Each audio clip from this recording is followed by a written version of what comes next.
we can help you. We have a full list, confidential list, and we can assist you in looking to see if you were listed. If you're not, and you were tested somewhere outside of Flint, we can help you obtain those records as well.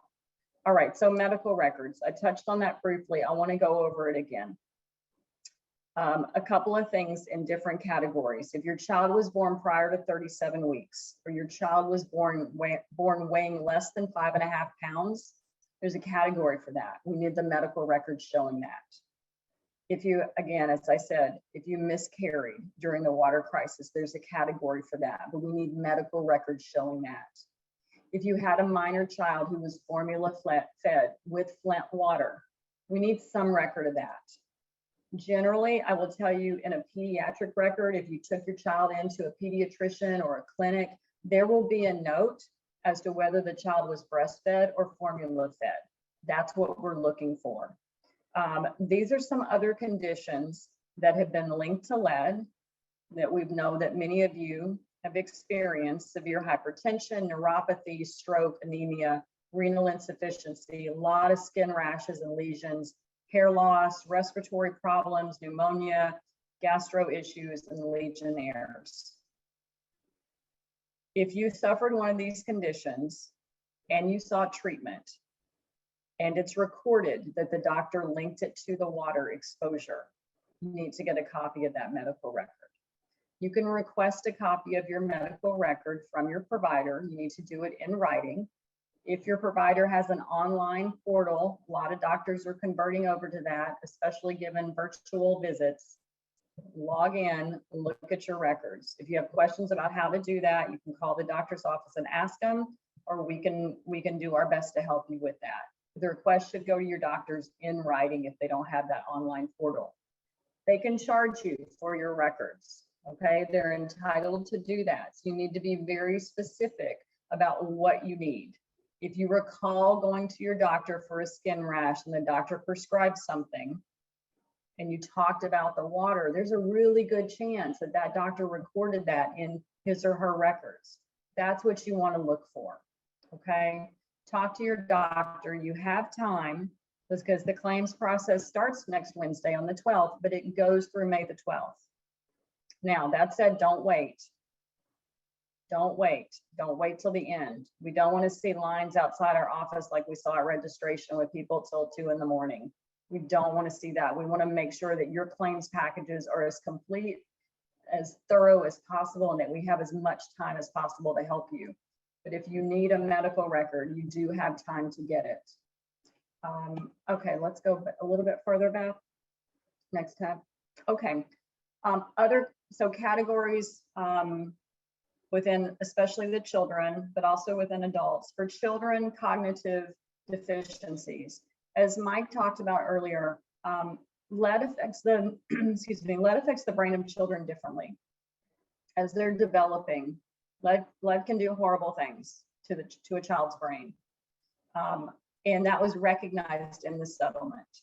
And because it was recognized, we've done our best to bring in a team into Flint to test children whose families believe they were impaired in some way. I mean, what does that mean?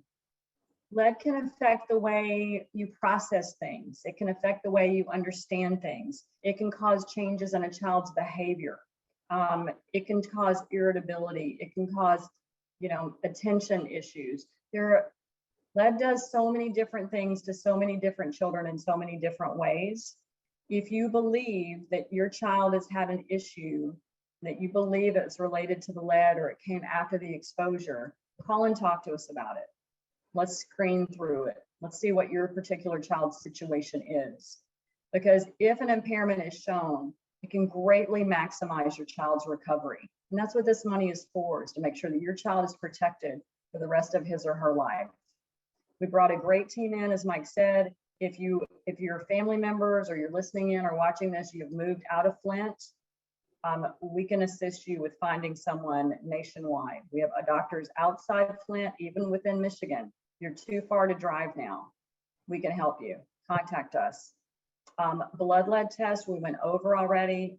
You don't get a test now, it's not going to show up. There are particular parameters of time. where the testing was taken, and that is what's used for the settlement, May 2014 through the end of August 2016. We have those results. The bone lead test is also one category. Don't believe those are being offered anymore, but if you had one, that can be used for settlement category. And then the home water test that we talked about. Beth, yeah, business interruption. We kind of talked about this. You're going to need to show tax returns both before the exposure and during and after to show that there was a loss. Next. All right, so again, Michael talked about this a little bit. This is the cognitive testing. It is not a physical exam. I'll repeat that. This is not a physical exam for your child. This is pencil and paper. This is the doctor talking to your child. This is you filling out some information about your child. We are having it done at the NCE office in Flint on Robert T. Longway Boulevard. They have been kind enough to open up space for us to do it there. This is confidential. I know many people have talked to us that you've had IEPs through the school system for your children. This is different. An IEP will not qualify under the settlement for the cognitive testing. An IEP generally does not involve a neuropsychologist. It generally does not involve a board certified pediatrician signing off on the test. It does not involve the type of testing that we are doing that is required by the settlement to show an impairment. So while we can give you the face sheet results so that you have it, an IEP will not do it for your child. An IEP is a good indication that your child has an impairment though. If your child has an IEP and you've not had a cognitive test for them for purposes of this settlement, we should talk about it because we believe you likely should have them tested because there may be an impairment. Again, the cognitive testing is only for those who were 17 and younger when they were first exposed. It is only for exposure between April 25th, 2014 through July 31st, 2016. And for children who can show a period of exposure of at least 3 weeks out of 30 days. So again, limited to 17 and under, that two year, a little more than 2 year period, and sufficient exposure, 21 out of 30 days. All right, next for me, Beth, please.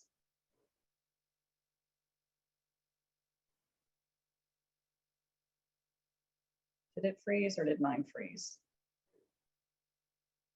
Okay, legal authority. All right, if you're filling out your own form, then you're signing your own forms and you're fine. If you're filling out the form on behalf of a minor child, hopefully you've already provided us with a birth certificate showing that you are the child's parent. If you didn't do that during registration, we need to have it now.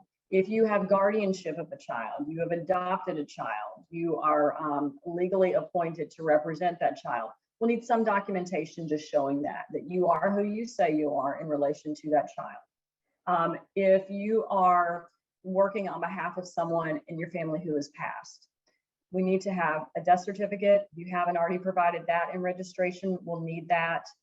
Ultimately, for any money to be paid out to someone who has passed, there will need to be some estate paperwork in place.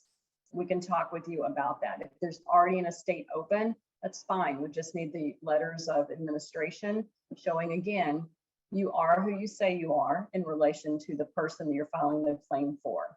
If you're filing on behalf of a business, we'll need certificate of incorporation or tax records. We'll need something, again, linking you and that business. I feel like I've talked quite a bit. Beth, is Trishelle going to take FAQs? Yes, I'm gonna let you off the hook. Thank you very much, Leslie. Thanks.